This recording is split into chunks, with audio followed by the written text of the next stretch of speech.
Hey, hey, hey. Welcome to another edition of the Slim Body Laser Spa's Health and Wellness Show.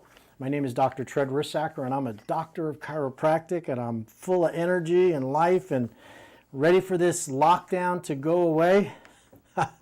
Get back to work. That's my goal, is to get back to work, everybody. And so what we're talking about here today is about your life, your health, and your wellness. And I want you to know a little bit about some of the truths and things that I have learned over the years about health and wellness.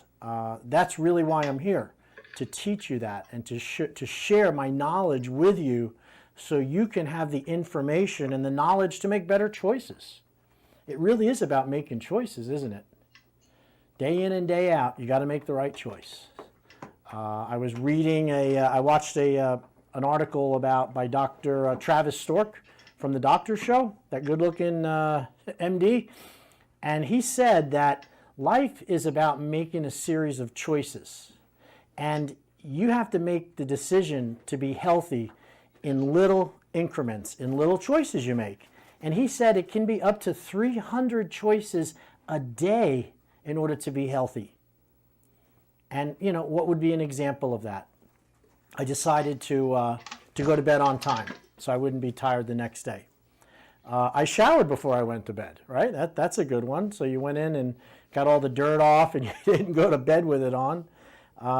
You know, that you made your room very dark. So you turned off all the computers and the electronic lights, the red light, the blue light, that high intensity light, you know, so you can get a good night's sleep. You know, when you got up in the morning, you chose to brush your teeth. You chose to floss. Maybe you took a morning shower to wake up. Maybe you decided to do 10, 20 minutes of breathing, of a breathing exercise, a little morning meditation. Morning is when you set up your day. That is when you make a decision in that first 2 hours before all the world starts beating you down and pulling you down. That's when you make that decision of how your day is going to go. So that would be another decision that you make. Maybe the next decision is, I'm going to stick this 20 minutes out because, I got to go to work, So the other one is, what do you choose to put on TV in the morning? You watching the news? You want to hear more about the corona deaths, the corona infections? They probably don't apply to you as much. It just creates anxiety, knocks your health down. And then from there, what are you going to have for breakfast? What is your choice? Are you going to eat breakfast? Okay, maybe you realize that, having a bagel or a muffin or just grabbing a coffee and not eating anything is probably a bad decision. So you make a decision to have some good protein, some healthy food in the morning. Maybe you do some stretches. You get up in the morning and you realize that back problem that you had years ago that you've been suffering with is, if you don't keep stretching, it comes back. That would be another decision that you make. What are we up to, like 25 decisions already? And then you get in your car. Are you going to leave with enough time so you're not stressed over trying to get there on time? Maybe you get caught by the train like I did this morning. Are you going to speed? Are you going to wear your seatbelt? Right? Are you going to make sure that your passengers are safe and they're belted in also to care for other people? Are you going to give that person that's trying to squeeze into traffic, are you going to give them that boost to get in there, give them that little room to help somebody else? And we're not even at work yet, right? So it can go on and on. These choices are little choices that we make that over time make you a healthier, happier, more vital, more whole person. So what you want me to continue? Oh, you got a little text. Continue, doc. All right, so now you're at work and maybe you're self-employed or maybe you're not, and you decide that if I'm going to work, I'm going to do my work, and you stay off the internet. Maybe you have it set up so you're only checking your emails when you first get in at 12 o'clock and at the end of work. Have a pattern, a schedule for checking emails. They can rob you of so much valuable time. Maybe you're scrolling through Twitter. I would suggest you stay off of Twitter. unless you're into abuse, the Twitter mob. They count on you to be there. But, you know, at work is we spend most of our waking moments at work. So the choices you make to be healthy at work could also be, are you going to bring water or have good food or nutrition with you? It's true that people that manage their diet and their weight better, they bring lunch with them. They bring their food with them. They make it ahead of time and they bring it with them. That's a known fact. They plan it. They plan their meals. Are you going to get up every hour and stretch, or are you going to sit in that chair with that screen right in your face? Are you going to have a way of, they have these screen monitors, these screen covers, which protect you from a lot of that blue light. Are you going to utilize that tool to be healthier when you're at work, watching that computer? I'll tell you, you got to get up and stretch. If you sit in a chair for 30, 40, 50 minutes at a shot and you don't get up and move, you're going to develop back problems, you're going to develop butt problems, your feet are going to ache. You know, it is not a healthy thing to sit in one position. You got to get up and move. Are you taking your break, or is it a cigarette break? You know? Are you working to see of what service you can be to other people at work, to see how you can help other employees, help your boss, or even help your own business model? Or are you there just to get a paycheck and get the heck out? That decision, that desire to be helpful, to be supportive of the group, is a lot healthier and produces endorphins and serotonin and produces the good hormones which keep your body strong and fit, versus, oh God, I'm just counting the clock, watching it tick away. Oh, you know, I'm starting to get tired, I'm going to go get an energy drink. You know, that would be wrong action. And so now you go through your lunch. What are you going to have for lunch? Are you going to have something that's a good, wholesome meal, or are you going to go grab a slice of pizza? Or as I saw the other day, after the girl came in for a consultation at my weight loss center, I went over the program with her, and we just happened to meet at Carmela's right after that because I did the consult and it was lunch. I bought a goat cheese salad, which has the goat cheese in it. It's a fresh salad with some blackened chicken breast on top. She bought 6 garlic knots that were baked in the oven with cheese on it and some sauce. That's a decision you make. So you can make a good decision. And what happens is when you have this too much carbohydrate for lunch, you're going to crash about 2 o'clock. You're going to be falling asleep by 3 because of that insulin spike. So it's really important to eat good healthy protein and good carbohydrate vegetables at complex carbs, but don't eat too much. Because if you overeat, your belly's going to be like a bomb and you're going to fall asleep just to pass it off, just like you would at Thanksgiving. So try to eat light at lunch. The other thing you'd want to do at work is you want to, at the midpoint between breakfast and lunch, about 10:30, have a protein snack. Have a protein mix that you can put in a bottle, and you put some scoops of your protein mix in, bring it to work, and then you go to the water cooler and you can fill it up with cold water and shake it. And then you're going to get a nice protein boost. And then after lunch, about 2:30, 3 o'clock, you're probably going to need a little energy, and I would suggest another protein shake, or a protein bar, or an apple, or some fresh cold cuts, you know, some kind of protein. So much better than sugar. Sugar is terrible, terrible, terrible. In fact, I would say one of the biggest choices we have to make every single day to be healthy and to be viable is to avoid sugar. Is to look at what you're eating and say to yourself, does this have a lot of sugar or not? If it has a lot of sugar, you should be warned about that, because diabetes is affecting 50% of our country has pre-diabetes. If you're an adult, you have pre-diabetes. The ones that are pre-diabetic, it's like 20-30% of our country is now diabetic. And it's from sugar. It's from sugar and processed foods and the sugar in everything. In fact, back in the early 1900s, the amount of sugar that we ate in 1 year was equal to what we eat in 1 day today. I read that statistic just this week. Let me repeat that. Sugar was so rare in food in the late 1800s and early 1900s that the amount of sugar they got all year was equal to what you eat in 1 day. And we wonder why we have an obesity epidemic. So that's a choice I know that I have to make 10, 15 times a day.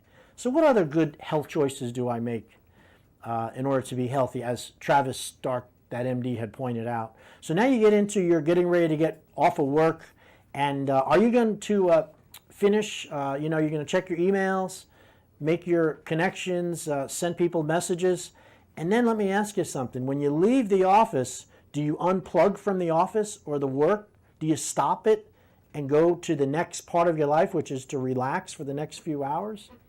Or do you get into the car and you just dread the traffic and you didn't give yourself enough time, and now you're stressed again, and now you're going to have health issues from that?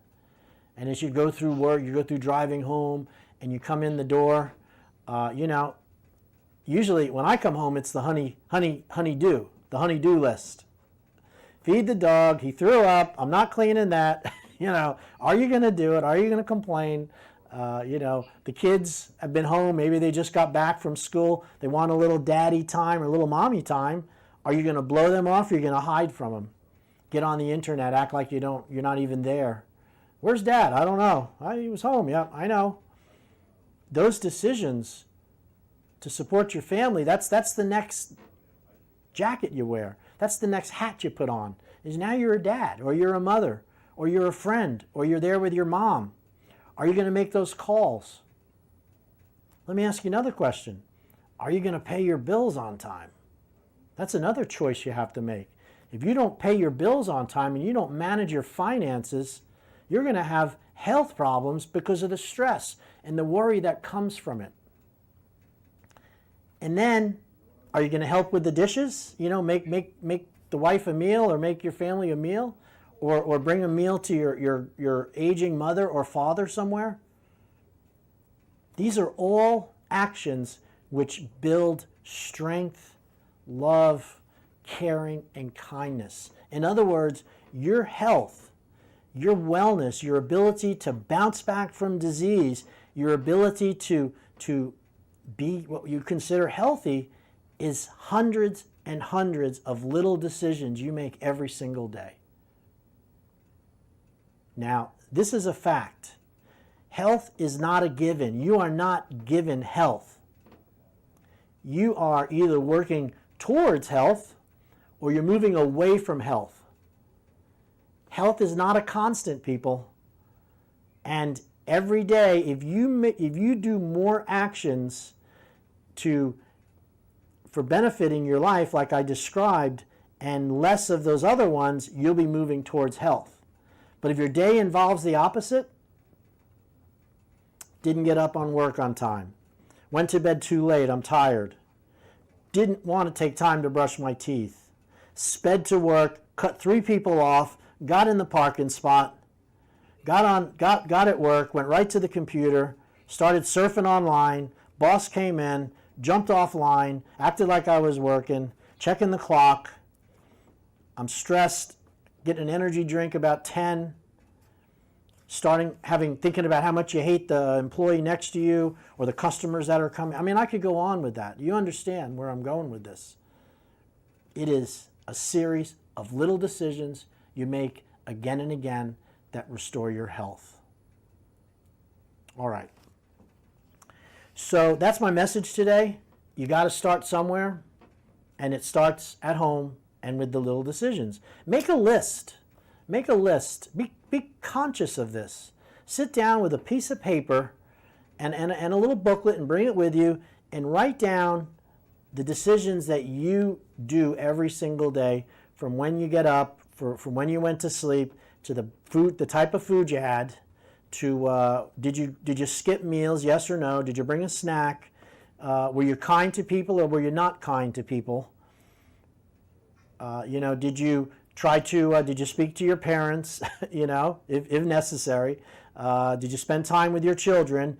Write out the things that are important to you and make a list, and then start taking inventory of yourself as to whether or not you did these or didn't do that, and can you improve. You know, Benjamin Franklin was an incredible person, as we know. Ben Franklin, he was an inventor. He was a politician, I guess. He was also somebody who started the colleges in Boston, and he was an incredible person at dealing with people. And what Ben Franklin did, he looked at I think it was, please correct me if I'm wrong, I think there was 8 or 12 problems that he dealt with, like selfishness, greed, anger, impatience, criticism, slothfulness, overeating, And then what he did is he identified each one of those problems, and for that week, he set up a 12-week process where every single week he dealt with each one of those problems, and that was his main focus for that whole week. And then he went to the end of that list of problems and he did them again.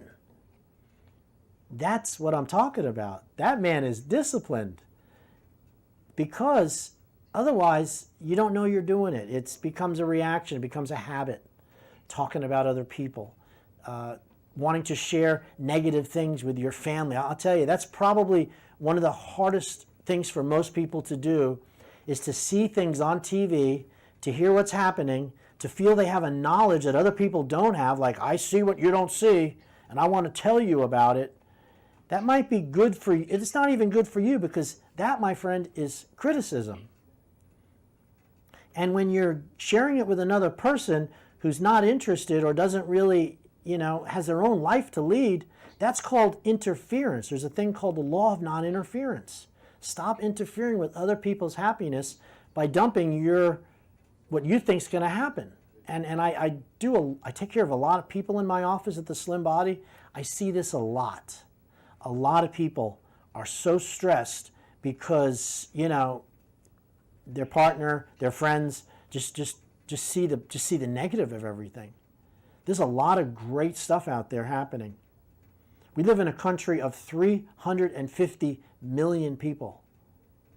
What was it? The corona deaths? I think it's around the world, am I correct in saying that, is about 400,000? We have 350 million people. The world has 6 billion.